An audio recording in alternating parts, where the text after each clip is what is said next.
Everyone has a plan for the fight until they go into the ring and they get like fist in the face, and then your plan just, I would say like cypherpunk, let's obsolete government and banks and whatever.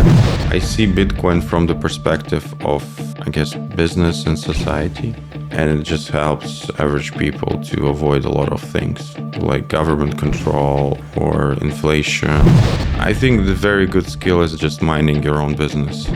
It helps a lot. I have plenty of experience in my life when, you started to trust a person too early and then it fires back. So Honeybadger is always below 1,000 people. But for 10 years anniversary, we're going to have a limited amount of tickets. It's going to be 1,031. I would love to have Andreas and Antonopoulos back. You pick sides during arguments? All views expressed by the host or guests are solely their own opinions. Nothing stated in this podcast should be considered a specific endorsement to make any particular investment or follow any specific strategy.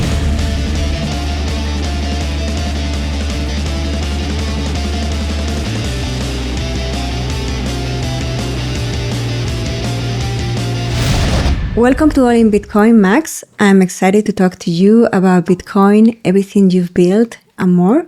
But first, let's get to know you better with my 21 takes on you. Ready? Okay, let's go. Where did you grow up? I grew up in Latvia.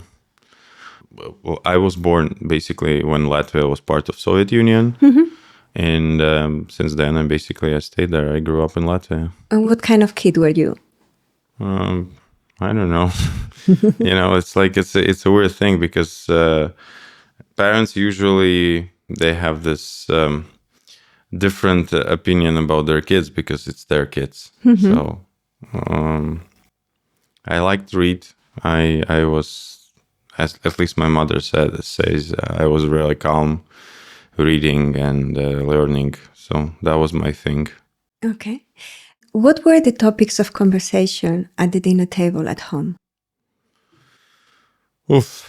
The thing is that I guess in Eastern Europe, the culture of dining table is a bit different than in Western world. So usually like parents are working, everyone is working. So you just, we didn't dine. There wasn't like, at least in my family, there wasn't a culture of, dining together.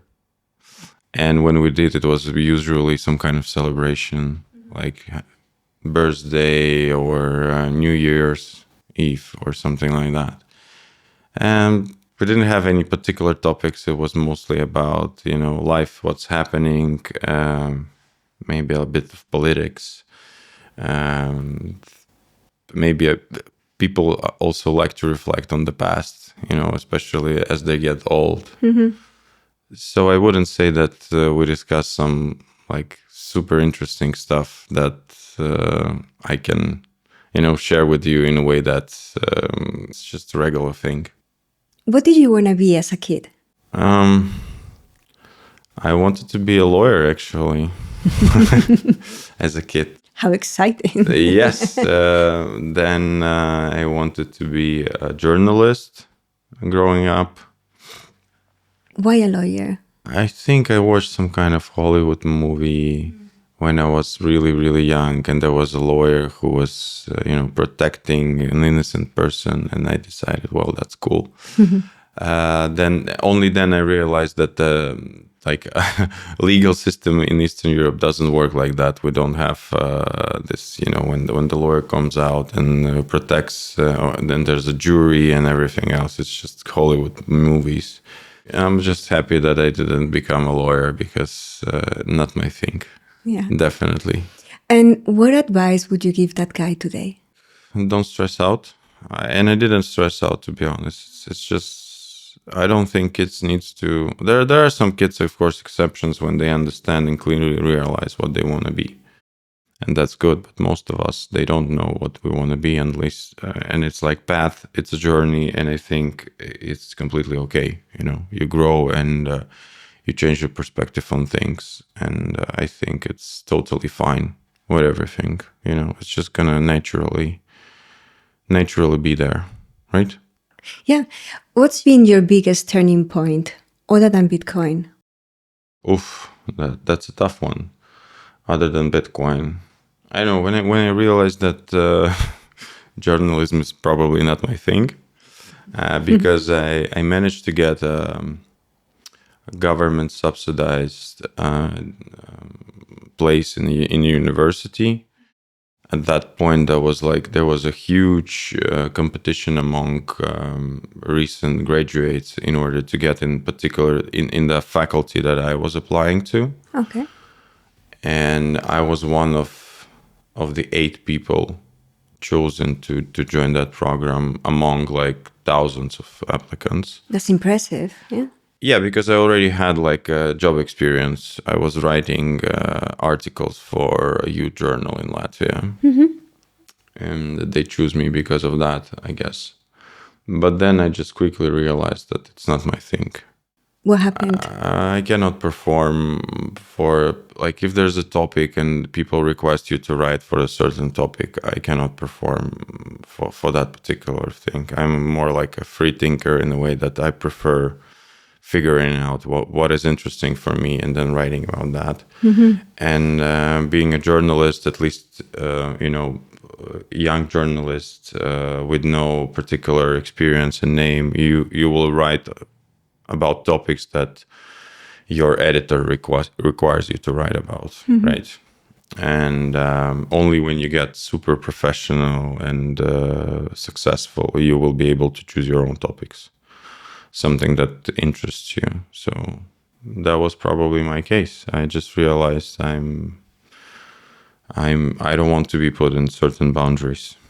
Introvert or extrovert? Depends on the conditions and depends on the goals. I can be both, but I would say I guess I like privacy and spending time with myself or with people that are close to me. But I also like going to the conference. I mean, it's what we do as Bitcoiners. We go around, we talk, we educate yourself, we learn a lot of new things. And I would say more introvert, but also kind of extrovert. Who or what intimidates you? I think that we are all a bit worried about the future because it's like the pace of the life is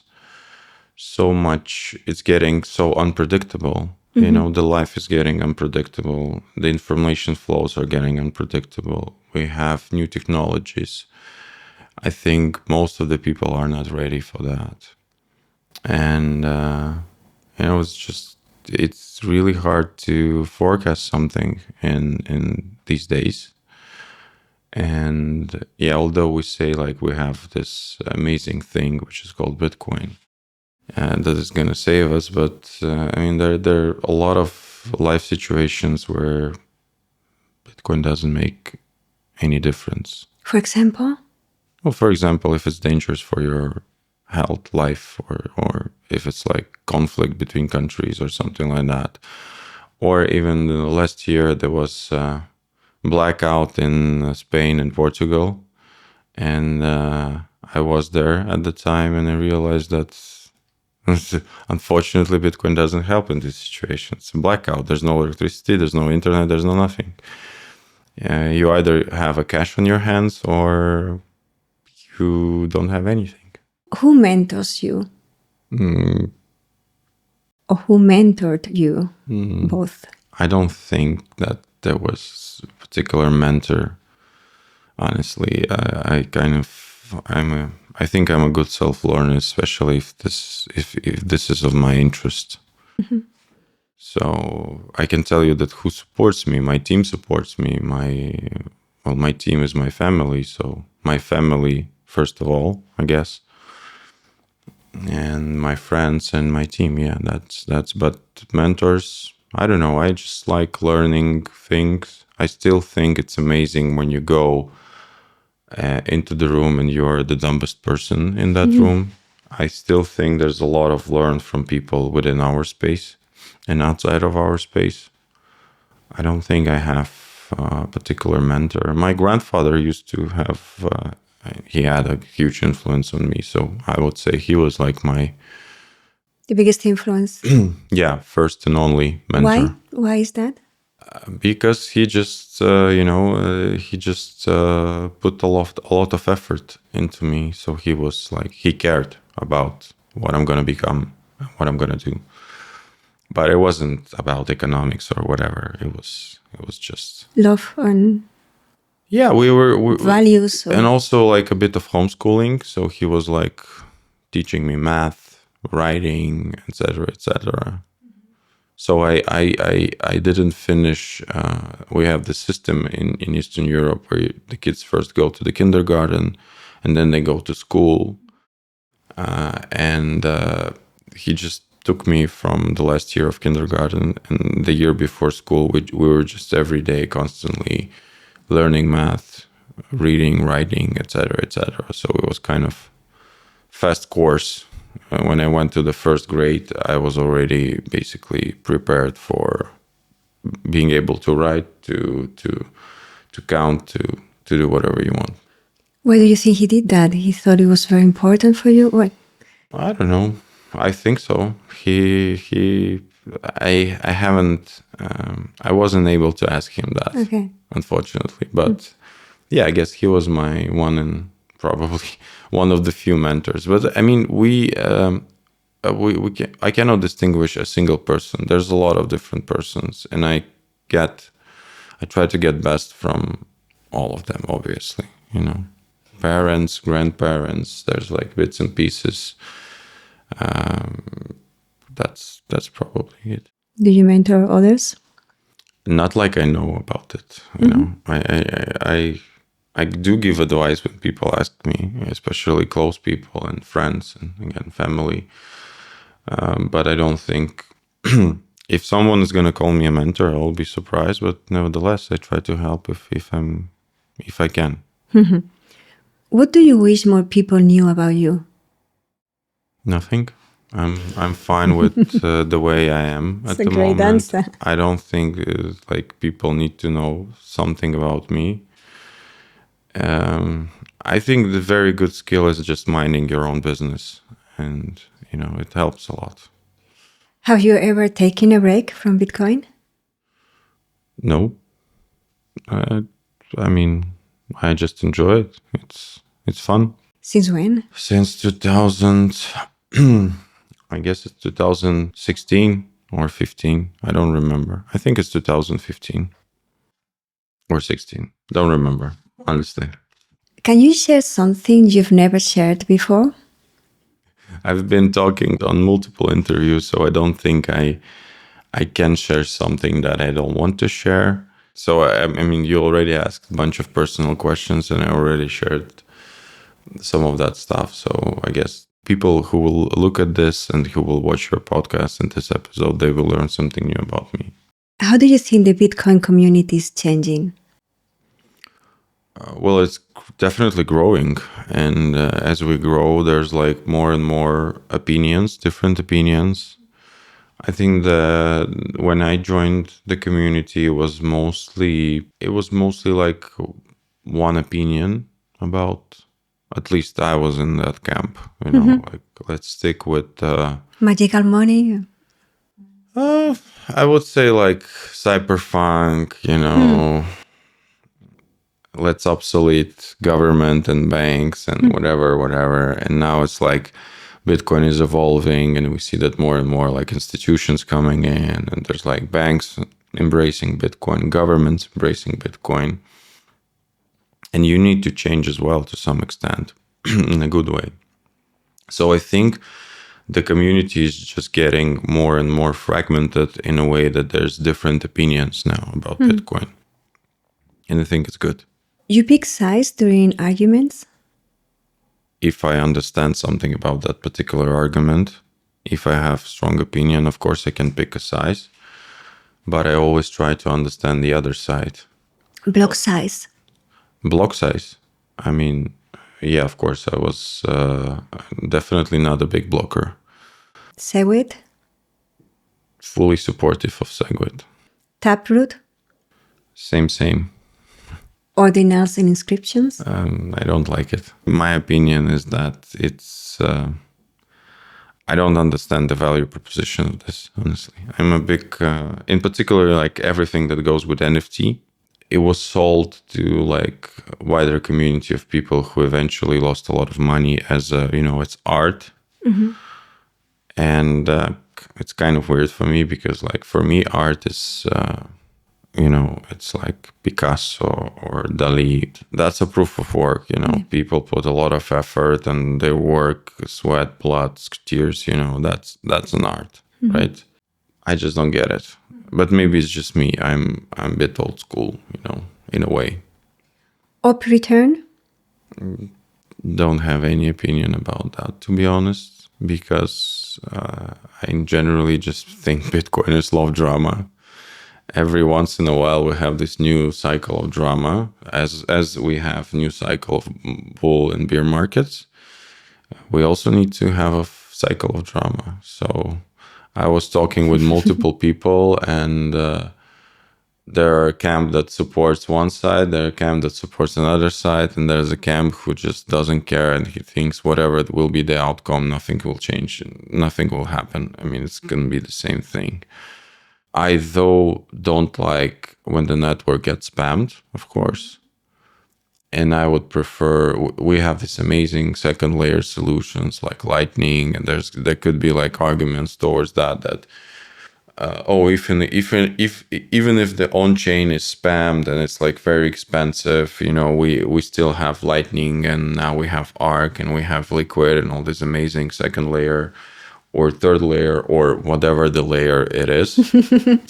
I just think the on-chain and mempool should be, as it is at the moment, because who doesn't love cheap transaction fees? I mean, everyone loves it. I'm an end user. I'm not a miner. Maybe if I would be running a mining pool or be a miner, I would say, okay, expensive transactions are cool. Of course, it's like their business, partially. Nuts? Again, don't have any opinion. I'm not the case with me, I can share some. I already shared it, but I can share it, I guess, this information. I'm totally not technical person. And I see Bitcoin from the perspective of, I guess, business and society.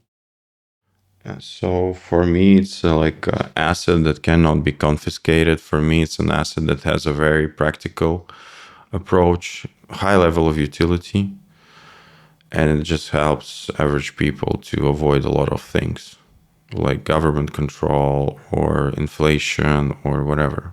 So I look at the Bitcoin from the perspective, of course, I do know about the tech, but I'm like not a technical person. And when you ask me, if you're going to ask me some questions about, return knots and whatever, I won't be able to answer because I didn't research it. And I don't think I'm the authority to answer this.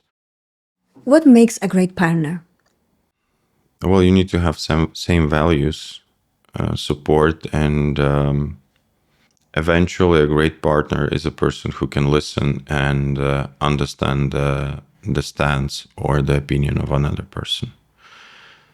And then there's another part of this is being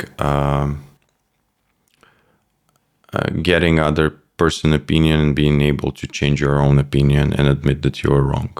I guess that's a good partner. You got a plan for if World War III starts? There's a saying, I think, by one of the famous boxers, I guess it was like Muhammad Ali or Mike Tyson. Everyone has a plan for the fight until they go into the ring and they get into the face, like fist in the face, and then your plan just no, I don't have one, and I don't think. I mean, you can prepare yourself, whatever, but it's such a black swan event. My plan is to hope for that it's not going to happen, because it's if going to happen. I don't think that majority of us will be able to survive that. And, I know that people are like relocating to distant locations like New Zealand because there was some kind of, there's like all these debates happening, which part of the world will be. But then again, you never know. Maybe there will be some crazy guy who's just, okay, I'm going to nuke New Zealand as well, because, we're burning. Everyone is burning now. I mean, it could be like a lot of different stuff. So I don't think we can predict that thing. And I just hope that's not going to happen. That's it. Yeah. What Bitcoiner do you admire most? A lot of them. I admire. I guess like one of the examples for me is Andreas Antonopoulos. And the reason is that he was one of the first very vocal trying to promote Bitcoin when it wasn't like fancy. And we all know this famous video when he's like literally empty, huge empty room, and he's giving a speech. I think you need to be immersed in the topic so much and believe in this thing so much and continue doing what you're doing just to do that, because it's like empty room and you're like talking for one or two person. I think that one and two person who was in that room, he was part of some historical event, honestly. He was really lucky. He didn't get it at that point, I guess. I think Andreas Antonopoulos is definitely, and also Andreas was very helpful in a way that when we started Baltic Honeybadger, he was very like forward going. He just, I wrote him email, do you want to join? And he's like, in 10 minutes, he answered, yeah, sure, I'm coming. So he kind of helped Baltic Honeybadger to become what it is. And I'm grateful for that. He's a very humble and nice person. But there's like a lot of people who I admire and I'm a big fan of them. I just don't think, if I'm going to start, saying names, someone might get offended because I don't remember everyone. But I think Andreas is like, he's like one of the most important people in the space. He kickstarted a lot of things. What's your biggest asset? My biggest asset, I guess, people in general. It's like people both in my personal life, relationships, family, friends, and also people in my work life. I mean, in my business as well. That's the biggest asset. If you have right people, you can achieve a lot of things. Yeah. And your biggest regret? I don't like framing, thinking about regrets or thinking about things that I could done differently. I think everything what was done, it was supposed to be like this. And I don't have any like significant regrets, to be honest. Of course, on my place, there will be some Bitcoiner who would said, my biggest regret that I didn't bought Bitcoin in 2009, which I guess is a regret of most of the people in the world, because if you will see at the price, I guess even people who are not familiar with Bitcoin would love to buy it at 1 cent. But I think that's just a, obvious question. I don't regret things. I think they're happening for a reason, and you just need to embrace it and go with them. I don't think there's any type of regrets. What do I have to do to earn your trust? It's a long process. We need to, again, it's a building relationship. Like if we're talking about work, it's like a lot of, I would say it's years.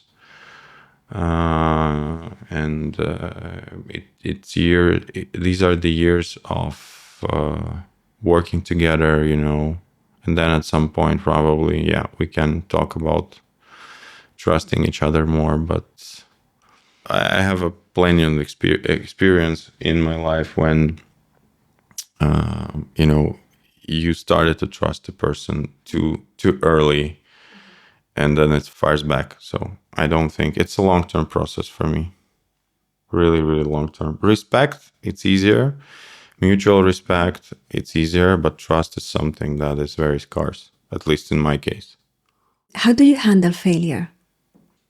you just go with it. I mean, you learn from your mistakes and go forward. That's it. There's no other way to handle failure. I mean, of course, as a human being, we're all like, we get disappointed, maybe depressed, etc., etc. But I mean, it's like you just get your shit together and keep going. That's it. What keeps you grounded? My background, I'm from like very simple, like I have a very simple background, and I'm not from like rich, wealthy, powerful family, and I never had that advantages in my life. And hard work and dedication, and being honest as much as you can, and I mean, just in regular being, first place, being a good person. Samurai wallet. What samurai wallet? What comes to mind when I say samurai wallet? Samurai wallet comes to mind, like like guys who did samurai wallet. When you said samurai wallet, I just saw that instantly, the red logo with samurai. Yeah. And that's it. Okay. If you want my opinion on this case, it's the same, I guess, as with Tornado Cash. The people are developers. I just don't think someone should be in jail for technical developments that they did, especially if they weren't. There's different use cases, of course, but if it was like decentralized or non-custodial and you don't have any power over this process, then I guess you need to evaluate from that perspective, not from the perspective of as they were like very actively involved in this process. But I followed this case, I watched it, but I didn't like dig deep enough to have a certain level of opinion on that particular part. Mm-hmm. I just think that overall, like, jailing developers is not a good thing. Well, thanks for sharing, Max. Those were my 21 takes on you. Cool. Next up, Baltic Honeybadger. Okay, let's do it. Why was organizing that first Bitcoin-only conference so important back then? I didn't know that it was so important until until it happened, and until a few years passed by. For us, it was like just a passion project at that point. Like, I was tired of all the blockchain events happening around. Mm-hmm. I was very passionate about Bitcoin, still I am. And I just realized that we should do something like Bitcoin only. Mm-hmm. I guess the important thing about this was that it actually kickstarted a lot of other events. Baltic Honeybadger was probably one of the first ones. I wouldn't say the first one, because there was other like Bitcoin conferences, but we had like a very strong stance on the content. It should be Bitcoin only as much as we can. And I guess, as far as I understand, some other like conference organizers was really inspired by what we did. So I would say, I hope that we kickstarted the Bitcoin only conference movement in a way. Do Bitcoin only events still matter today? Yes, of course, they do matter. And I think it's like getting more and more important, because there's so much noise around that, so much other things happening. And we have a momentum with Bitcoin, with all the institutions, flocking in. And I do think it's matter, but of course, there's a lot of them, and you need to distinguish one from another. There's some conferences that saying that they're like Bitcoin only conference, but then you go there and it's like not only Bitcoin. Education is getting highly important in these days. Was that first edition in 2017 as chaotic and exciting as I imagined? It was chaotic and it was like crazy, and we were very tired after that, honestly, because one thing is when you know what you do, you just know, you go with the flow. Of course, you get tired, but then if you add that you don't know what's going to happen next hour, you never did that. It's like first time, and it's like crazy, and you have all these things popping up that you never, because you don't have experience in running events, you never would consider that would be a thing. But that was a great experience, honestly. I still remember it with a very warm feeling, and it was really, really nice. Who showed up in those days? Oh, it was like a group of like heavy hitters back in the days, and still now it was, well, of course, it was Andreas Antonopoulos, Adam Beck, Elizabeth Stark, Peter Todd. I'm talking more about the crowd. Like, were Oh. they brilliant, wild, paranoid? What kind of people? Since it was the first event and everyone was running around, I think it was just I didn't like analyze the crowd at that time. You know, later when we were doing the second, the third, the fourth, we already kind of filtered and we understand, okay, this is our like guest profile, right? Just people who were passionate and curious about Bitcoin, you know, mostly from outside of the Latvia, which was surprisingly. There was even one guy who came into Latvia for our conference. He flew from, I think it was Japan. He was from Japan. Yeah.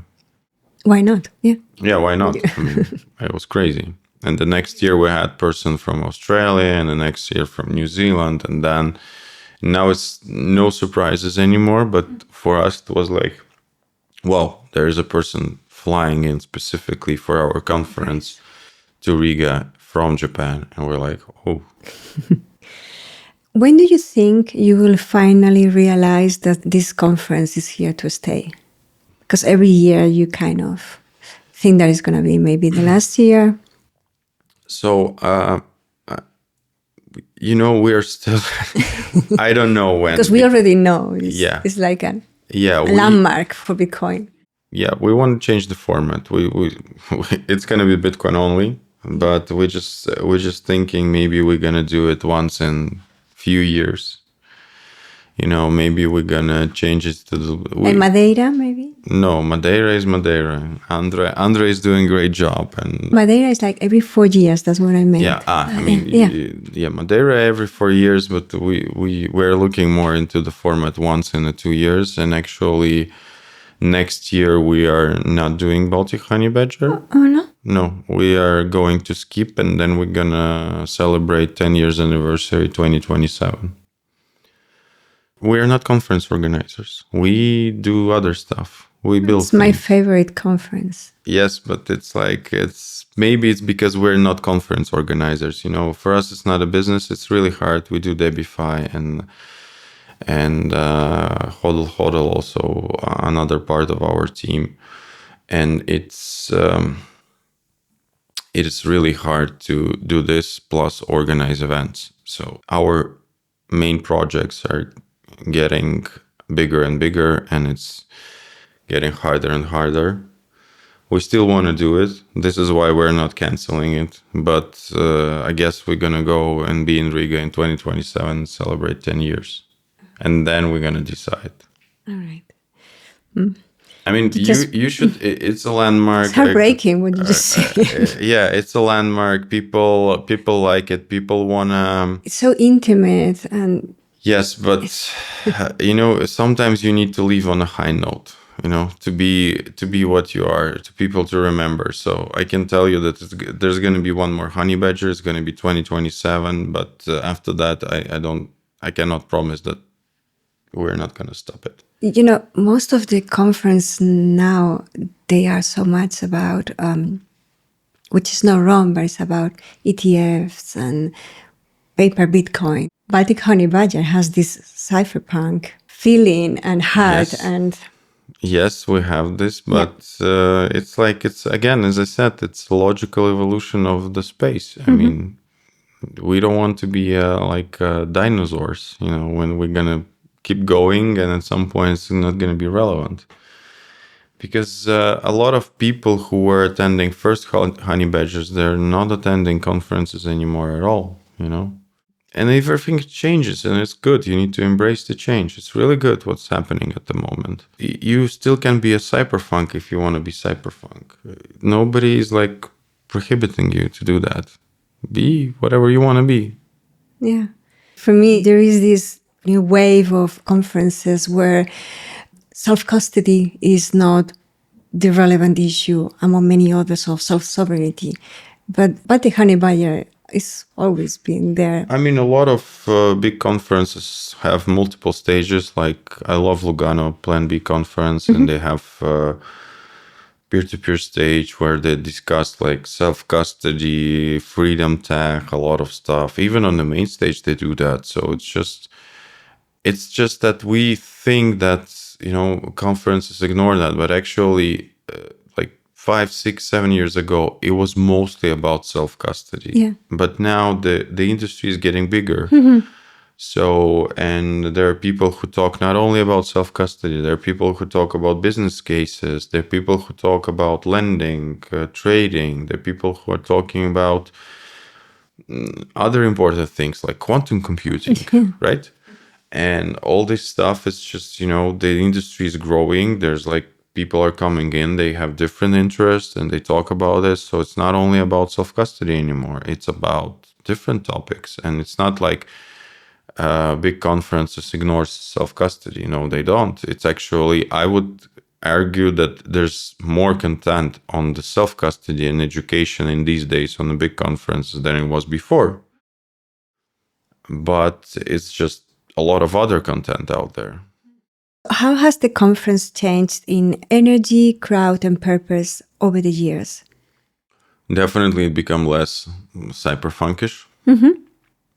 But not in a bad way. I mean, there's like people with different opinion.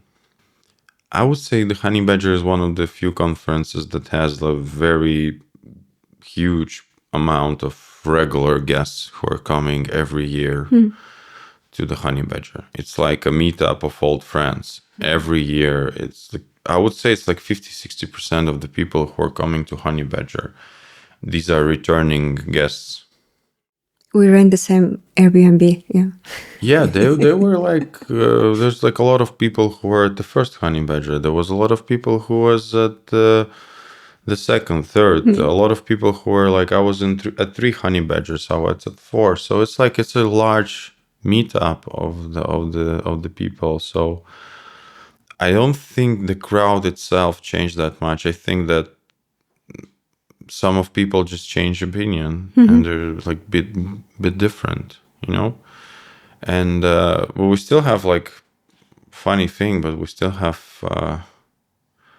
some speakers that has been there since first conference, like record holders, OGs as we name. So it's Adam Back. He was on all Baltic Honeybadgers.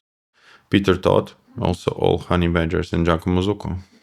These 3 were from the first one and they never missed. What's the moment on a stage or behind the scenes that you'll never forget? There was so many good moments, honestly, because the first Honeybadger was in 2 locations. The first location was in like event space, and the second day was in a co-working space. And I was closing the conference as I usually do. I just give a speech, and people, like at the end of the speech there was like a round of applause, and that was very, very nice for me. And there was another moment was when after the COVID we restarted the conference, and I went on stage on opening conference, and people were like just cheering up and applauding and everything was super cool.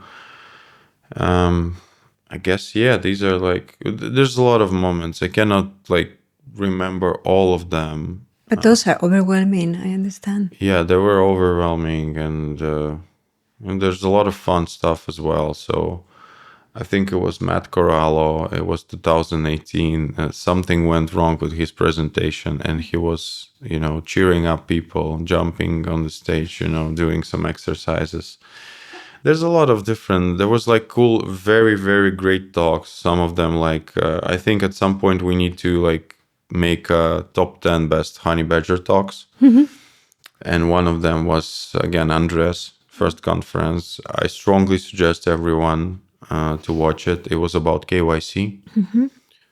And he just burned with his energy, everything. It was like, I think it's one of the legendary talks in like space, not just during the Honeybadger, just Bitcoin space, yeah. In Bitcoin space. I strongly suggest to watch it. It's like one of the most powerful talks. We'll put it on the show notes. It's really good. And there's a lot of really, really cool talks and cool panels. And I mean, I'm really proud for the content that we've been doing and publishing for free on YouTube, and live stream is always free. And I'm proud of the team. I'm proud of the people who are behind the conference, who were helping. It's really hard work and it pays off. And there's a lot of memorable, honestly, a lot of memorable moments. How do you keep it fresh and relevant when the speakers are often the same? You know, the good thing about speakers that are often the same, they keep learning new things, as everyone in the space. And every year they came with new ideas. We don't have any topics. We just, when people are asking what you want me to talk about, and I'm like, I don't care, just about Bitcoin. Like, whatever drives you, whatever. And also, again, we're not conference organizers, so that's also a good benefit because we're very strict with filtering sponsors. You know, we're not gonna onboard some of the sponsors. And we can be very strict with the content. You know, we don't need to please anyone. If we like it, we're gonna accept it. If not, then not. What's organizing this conference have taught you about people? People are highly disorganized. That's definitely the thing that I learned about people. I had a confirmation of theory that Bitcoiners are indeed humble, you know, and nice people in general. Very approachable, you know, and but disorganized. People are largely disorganized, and even if you like, it goes with everything. It goes with, sometimes it goes with speaker when we ask, you know, we have a deadline for presentations because we want to prepare everything in advance because it's huge stress when you get the presentation like hour before the presentation, right? So it goes even with the speakers, but it also goes sometimes with the guests who are attending. You know, you can put a lot of signs, you know, the main stage is there where like people are like, oh, I missed that, I don't know what to do, etc., etc. It's like, it's easier for us as a human beings to ask someone else rather than sometimes, as we say, do our own research. You know, what you know, watch around and see signs and try to follow the rules. You know? Is there a wishing box for 2027 Honeybadger? I definitely, since it's 10 years anniversary, I definitely want to have a good roster of speakers. Definitely I want to have all the OGs coming in, like again, our trio, bright trio, you know, Peter, Todd, Giacomo, and Adam, because I think they need to be there. And as far as I understand, they will be there. As of speakers, I would definitely love to have Andreas back. Imagine. It was one of the reasons why Honeybadger actually started and actually, you know, kickstarted the Honeybadger. So I would love to have him back to give a speech or whatever, share opinion, because he's like super important for our conference. Then, yeah, I'm trying to get Paolo to the conference. Hopefully, he never been there, so hopefully he will join us in 2027. And I really enjoyed Jack Dorsey when he was in Riga. You know, it was a good talk, and would love to have him back. I mean, there's a lot of like good speakers. It hasn't to be necessary super like person with huge amount of followers. It's just they're like speakers who are like not even on Twitter, but I always enjoy when they come to our conference and they always deliver high quality opinion. So I don't know. It's 10 years anniversary and we don't want to make it big. Honeybadger is always below 1,000 people. So we want to keep it. That's nice as well. Yeah. But for 10 years anniversary, we're going to have a limited amount of tickets. It's going to be 1,031. So 1031. 1031 is 31st of October. That was the famous date of when the white paper was published. So we decided, we Bitcoiners, they love numbers, Yes. obviously. So 1031 is 1,031. So it's going to be a limited amount. And if you don't get it, you don't get it. That's it. Well, it's a great wishing list. Yeah, and my another wish list is that we probably going to make part of these tickets really, really affordable, or even all of them. That's Andreas Antonopoulos all the way. He wouldn't go to a conference that was an expensive one because he wanted for everyone to be able to get in. Yeah, but we also want to have a new event space. There's a nice event space in Riga, which is bigger than the event space where we're doing at the moment. Okay. So we're considering, booking that one. Need to make a decision on the dates because every time we have someone who we want to invite, there's always some kind of conflicting dates. I hope it's going to be big and it's going to be interesting and it's going to be relevant and we're going to celebrate 10 years because it's a birthday and we have basically 2 years to prepare and it's way more better for us like this than doing every year. I know it's going to be great. We are going to be there. Thank you. Thank you for your time and this generous conversation, Max. Where can people follow you and your work? Well, obviously Twitter. It's K.M, which is like my Twitter tag. Yeah. And are you on Nostr? Nostr as well. Yeah, I guess Twitter and Nostr, these are two things where you can follow me. Okay, and interested. The Honeybadger website as well. Honeybadger is like Hodl Hodl, sweet child. So, I mean, if you want to follow the news about Honeybadger, just follow Hodl Hodl on Twitter. It's been great having you on. Can't wait to have you back in part 2. Until then, stay sovereign. Thank you.